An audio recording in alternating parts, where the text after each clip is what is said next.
Good morning, student. Here we will discuss exercise 3.3, question number 2. Consider the following parallelogram. Find the value of unknown x, y and z. Okay, तो आप first question देखेंगे. First part में इस तरह से आपको एक parallelogram given है. इस पैरेललोग्राम में आपको x, y, z ये एंगल्स फाइंड करने हैं और आपको b एंगल दिया हुआ है. b angle is 100 degree. Now start करते हैं. y एंड एंगल b ये दोनों आप देखेंगे किस तरीके के एंगल्स हैं, अपोजिट एंगल्स है. और पैरेललोग्राम में अपोजिट एंगल्स कैसे होते हैं, इक्वल होते हैं. तो हम लिखेंगे y equals to 100 degree. Reason लिखना होगा, opposite angles are equal in parallelogram, right. Now यहाँ पे आप लिख देंगे 100 degree. Okay, now we find the value of x plus 100 equals to 180 degree because these two angles are adjacent angle, right. Now find the value of x is equal to 180 minus 100, that means 80. तो x हमारा कितना हो गया, 80. अब आप यहाँ पे देखें तो z और x ये दोनों कैसे एंगल्स हैं, अपोजिट एंगल है. तो z किसके इक्वल हो गया, x के, यानी कि 80 के इक्वल. तो z इक्वल्स टू कितना हो गया, 80.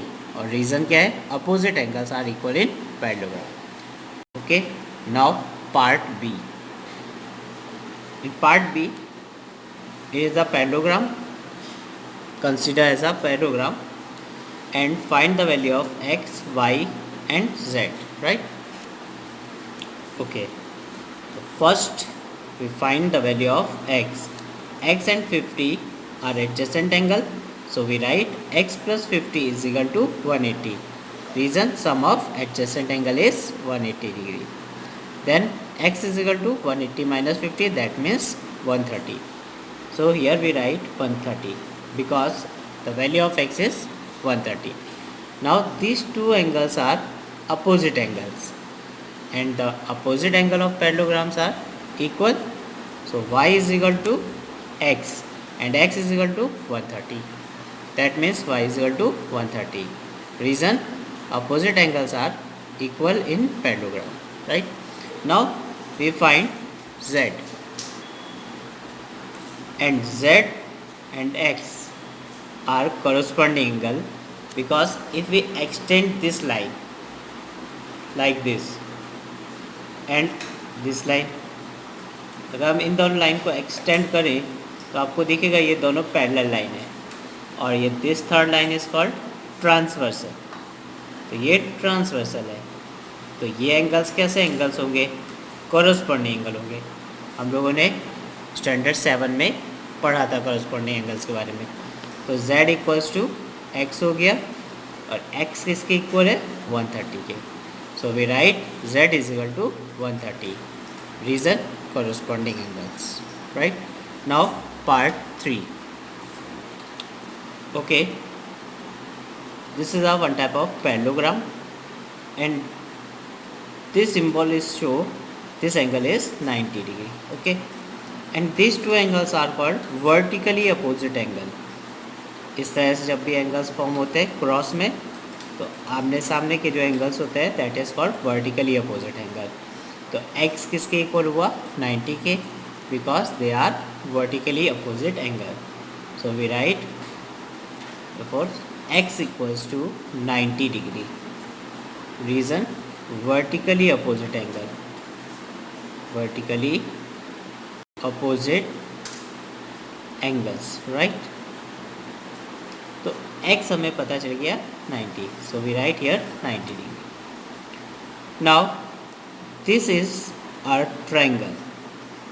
अब यहाँ पे नोटिस करिए ये एक ट्रायंगल है और ट्रायंगल के तीनों एंगल का सम 180 होता है.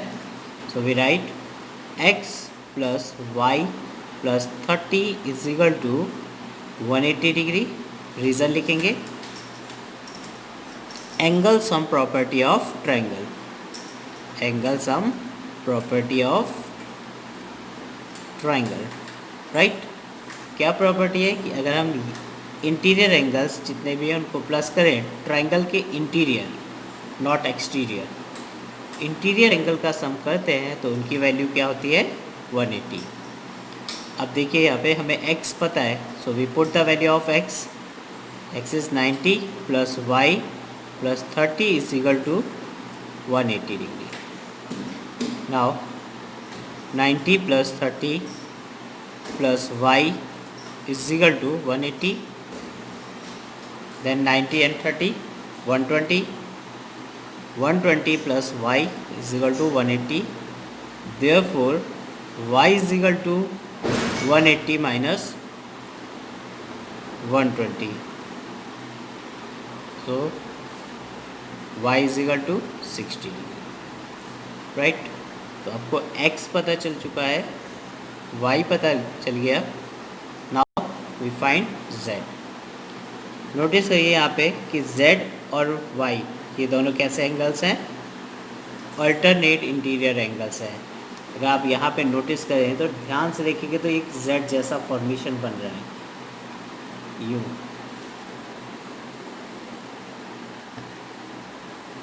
राइट, क्योंकि एक पैरेललोग्राम है तो ये साइड और ये साइड क्या है, पैरेलल है। और अगर हम इसे ऐसे एक्सटेंड करें तो ये क्या बन गया, ट्रांसवर्सल। अब ट्रांसवर्सल है तो ये और ये एंगल कैसे एंगल्स हैं, अल्टरनेट इंटीरियर एंगल है, राइट। तो हम लिख सकते हैं y is equal to sorry z equals to y। z जो है वो y के इक्वल है, तो y कितना था 60 डिग्री, राइट। तो यहाँ पे लिखेंगे z equals to 60 degree. Reason क्या लिखेंगे, alternate interior angle, alternate interior angle. Okay, यहाँ पे आपका पार्ट 3 फिनिश हो जाता है। नाउ पार्ट 4, ये भी एक पैरेललोग्राम है। तो आप ये देखेंगे ये दोनों एंगल्स कैसे हैं, अपोजिट एंगल है। So you write y is equal to 80 degree. Reason, opposite angles are equal in parallelogram, right। First हमने y तो फाइंड करा, so you write here 80। Now these two angles are called adjacent angle, right। तो x plus 80 is equal to 180 degree। Here we write the property sum of adjacent angle is 180 degree, right। Then therefore x is equal to 180 minus 80, that means 100 degree। So we write here 100 degree। okay, now we find z। और अगर आप देखें तो इस line को extend करें, इसको extend करें, तो ये क्या बन रहा है, ट्रांसवर्सल।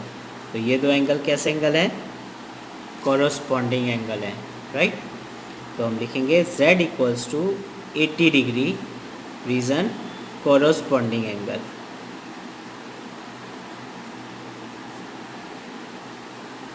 क्लियर। तो इस तरह से आपका क्वेश्चन 4 भी फिनिश हो जाता है। Now part 5, part 4, y equals to 112 because these two are opposite angles, so we write y is equal to 112 degree। Reason लिखेंगे, opposite angles are equal in parallelogram, right। तो फर्स्ट हमें ये तो find हो गया। अब आप ये को पता है कि ये एंगल प्लस ये एंगल, ये दोनों एंगल्स कैसे होते हैं, एडजेसेंट। यहाँ पे इस क्वेश्चन में हुआ क्या कि जैसे इस क्वेश्चन में हम लोग कर रहे थे तो ये पूरा एंगल था, पर नेक्स्ट क्वेश्चन में क्या हुआ है, इस पूरे एंगल के दो पार्ट कर दिए, राइट। पर कंडीशन सेम ही है कि ये angle plus this whole angle, okay. The sum of this angle and this whole angle is 180 degree because these are adjacent angles, right। So we write 40 plus z, because this angle is 40 plus z, right? Plus ये वाला angle y is equal to 180 degree. Reason, adjacent angles.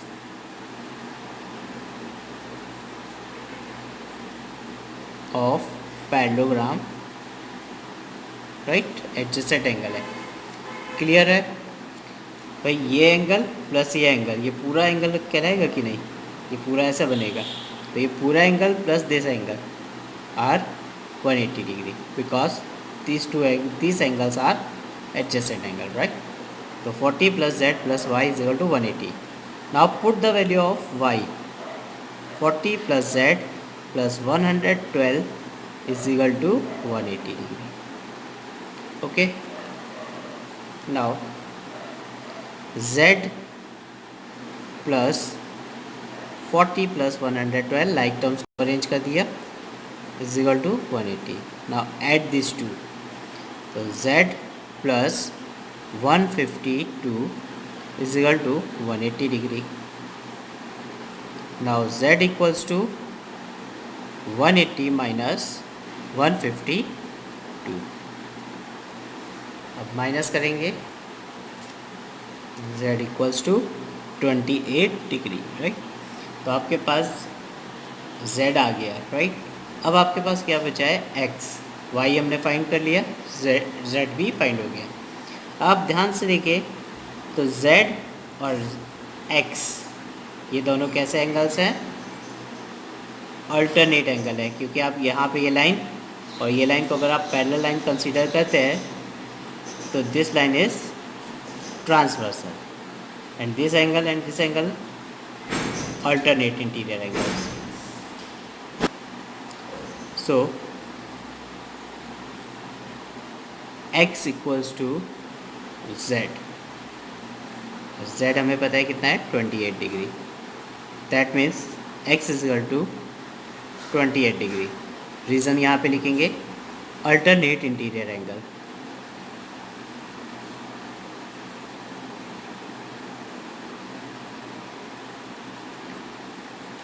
Okay. तो यहाँ पे आपको ध्यान रखना है कि आपके पास जब भी पैरेललोग्राम हो तो ज़रूरी नहीं है कि आपको सिर्फ पैरेललोग्राम की ही प्रॉपर्टी यूज़ करनी है. आप पैरेलल लाइंस की भी अगर प्रॉपर्टीज़ उसमें आ रही है तो आप यूज़ कर सकते हैं. ट्रायंगल की प्रॉपर्टी भी आप यूज़ कर सकते हैं, राइट? ओके. तो इस तरह आपका क्वेश्चन नंबर 2 फिनिश हो जाता है. Now question 3. Can a quadrilateral ABCD be a parallelogram if angle D plus B is equal to 180? Okay. तो चेक कर लेते हैं. First we draw a rough diagram. Okay. And name it ABCD. हमने एक parallelogram जैसा ही एक diagram draw करते हैं एंड नेम इट. नेम एक ही सीक्वेंस में दे, ABCD ऐसे दे दें या फिर कहीं से भी ले, पर सीक्वेंस सेम होना चाहिए, या तो क्लॉकवाइज या फिर एंटी क्लॉक, राइट? ABCD. ठीक है. ये तो आप इस तरह से चाहे तो लिखे एंटी क्लॉक या फिर ऐसे करके लिखे, कोई प्रॉब्लम नहीं है, पर दोनों में से एक ही मेथड यूज होना चाहिए. तो ABC और D इस तरह से आना चाहिए. ऐसा ना हो कि आप AB लिखे CD लिखे तो गलत हो जाएगा, राइट? तो अब चेक करिए, इन्होंने बोला हुआ है कि अगर एंगल D और B 180 हो तो पैरेललोग्राम पॉसिबल है, यानी ये एंगल और ये एंगल की बात की है. तो पैरेललोग्राम पॉसिबल है तो हम लिखेंगे यस कैन बी पॉसिबल, पर हमेशा है ये पॉसिबल नहीं है. पर हाँ, कुछ कंडीशन ऐसी है जहाँ पे अपोजिट एंगल का सम 180 हो सकता है. अगर फिगर हमारा स्क्वायर शेप में हो तो ये कंडीशन पॉसिबल है, राइट? अगर फिगर सपोज करो कि ऐसा दिया है, स्क्वायर दिया है, तब तो पॉसिबल है ना, क्योंकि ये एंगल 90 है, ये भी एंगल 90 है, तो इन दोनों का सम 180 होगा. इसी तरह अगर फिगर हमें रेक्टेंगल फॉर्म में दिया है तो भी पॉसिबल है, राइट? इस तरह से, राइट? ए बी सी और डी, ए बी सी और डी। ओके, अगर रेक्टेंगल फॉर्म में है फिगर या फिर स्क्वायर शेप में है तो ये कंडीशन पॉसिबल है, पर पैरेललोग्राम की में फिगर दिया है तो पॉसिबल नहीं है। तो हम क्या लिखेंगे, कैन बी पॉसिबल, राइट। तो हमारा आंसर फर्स्ट का क्या होगा, कैन बी पॉसिबल।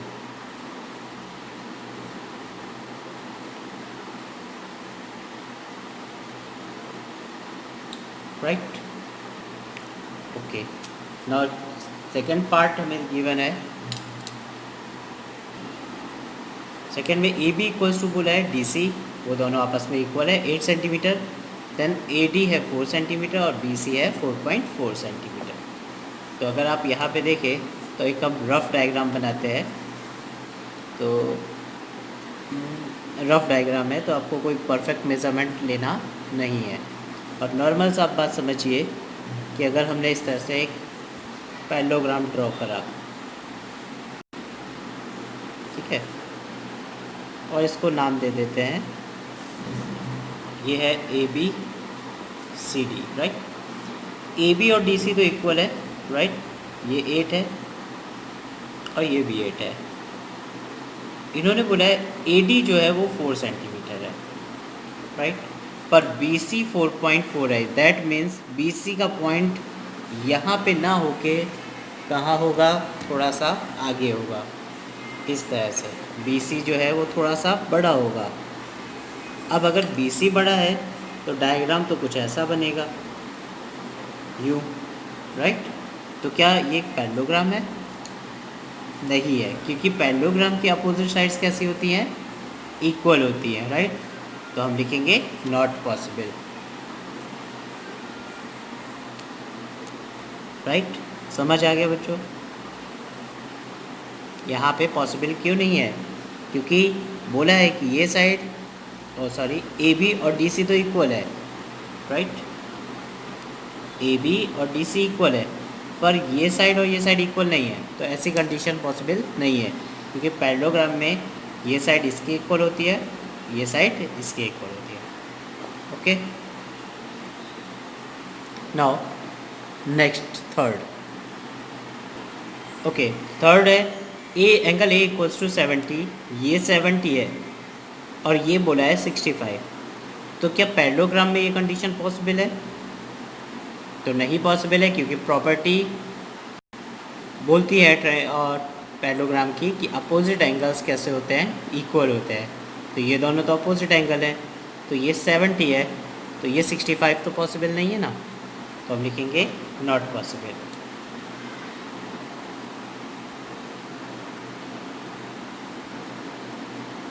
क्लियर? तो यहाँ पे आपका क्वेश्चन नंबर 3 फिनिश हो जाता है। Okay, thank you.